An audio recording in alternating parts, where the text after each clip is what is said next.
Today's news. Today's I'm Stacey news. Lynn. President Trump has vowed the United States will assist Myanmar after it was hit with a huge earthquake. No, we're going to be helping. You have already alerted the people. Yeah, it's terrible what's happened. The 7.7 magnitude quake caused widespread destruction and was felt as far as Thailand, where Tim Allen was teaching at an international school near Bangkok. I actually thought that it was just vertigo for a second, and then some other teachers started walking out of the buildings, and they were saying, you know, can you feel that? And then that's when I realized, like, oh, it's not just vertigo. Like, we're all feeling this, and it's an earthquake. And so as soon as it calmed down, I pulled out my phone, and I started to call my wife. At least 150 people were killed. Vice President Vance and his wife are visiting an American military base in Greenland, as President Trump has had his eyes on the Danish territory for what he says are national security reasons. Vance is expected to speak shortly. The President and Canadian Prime Minister Carney had their first phone conversation today amid the ongoing trade war between the two allies. Trump says the call was extremely productive. Here's CBS's Aaron Navarro. The Prime Minister talked about further economic relationship between Canada and the U.S., but did say that he told President Trump that Canada would have its own retaliatory tariffs in response to the tariffs the U.S. is imposing when it comes to auto parts and reciprocal tariffs.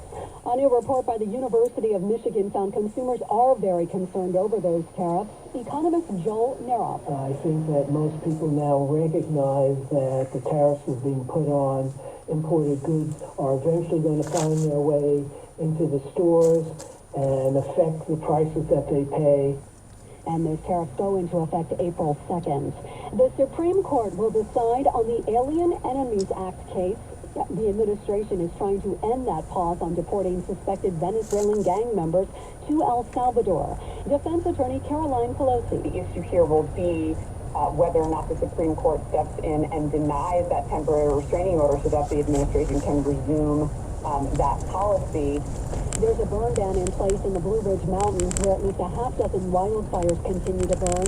South Carolina Governor Henry McMaster is urging people to heed the warning. If you violate that by having a fire outside, you will likely be apprehended and likely serve some time in jail. On Wall Street, stocks are tumbling following discouraging updates on inflation. The Dow is down 677 points right now. NASDAQ down 462. This is CBS News. Well, that's today's news. Today's news. I didn't hear any good news, did you? I didn't think so. I guess it's all about perspective. The glass is half full. Well, as always, I'd like to thank you again for coming along with me on these Dash Cam News Adventures. You know the drill. Peace, love, and all that hippie jazz. Bye-bye, everybody. It's 59 degrees in Vacaville, California.